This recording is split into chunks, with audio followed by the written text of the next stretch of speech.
વ્યવહારના મૂળમાં આવે છે કે નીતિ તે કપડા સમાન છે, ધર્મ તે દાગીના સમાન છે. જેમ દાગીના વગર, જેમ કપડા વગર દાગીના શોભે નહીં, એમ નીતિ વગર ધર્મ શોભતો નથી. માતાજી આ બોધમાં ઉપાડવો જોઈએ.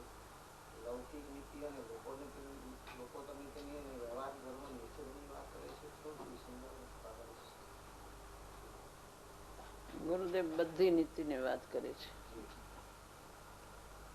લૌકિક ને લોકોતર બધી નીતિ. વ્યવહાર પણ એનો નીતિ નો હોવો જોઈએ. એની પાત્રતા એવી હોવી જોઈએ જેને ધર્મ ની રુચિ લાગે, ધર્મ જેને પ્રગટ થાય અથવા ધર્મ ની રુચિ હોય એને લૌકિક નીતિ પણ હોવી જોઈએ.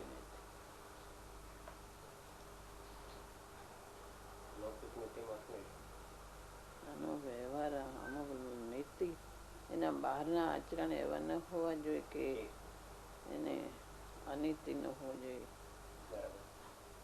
જૂઠા બોલવા, બધું જૂઠા વેપાર, જૂઠું એ અનેક જાતનું હોય છે.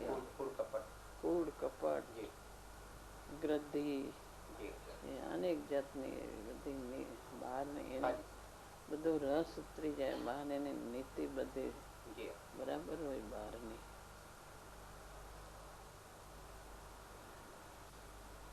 જેને આત્માની રુચિ લાગી એને રસ ઉતરી જાય બધો, એને નીતિમય જીવન થઈ જાય.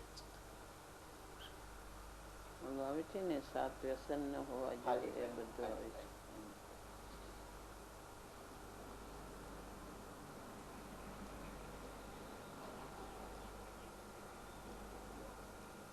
અમુક જાતનો ખોરાક ન હોવો જોઈએ.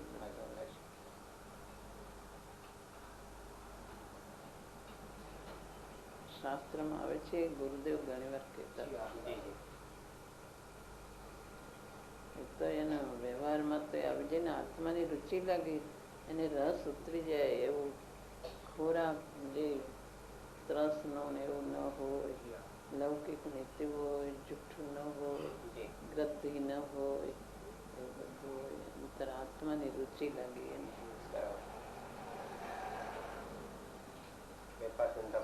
હા, વેપાર ધંધા બધું એમાં આવી જાય.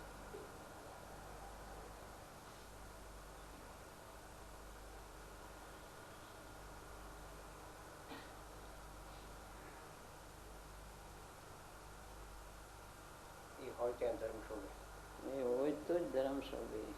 તો જ એને ધર્મની રુચિ લાગે તો ધર્મ શોભે. ધર્મની રુચિ હોય એને હોવું જ ન જોઈએ.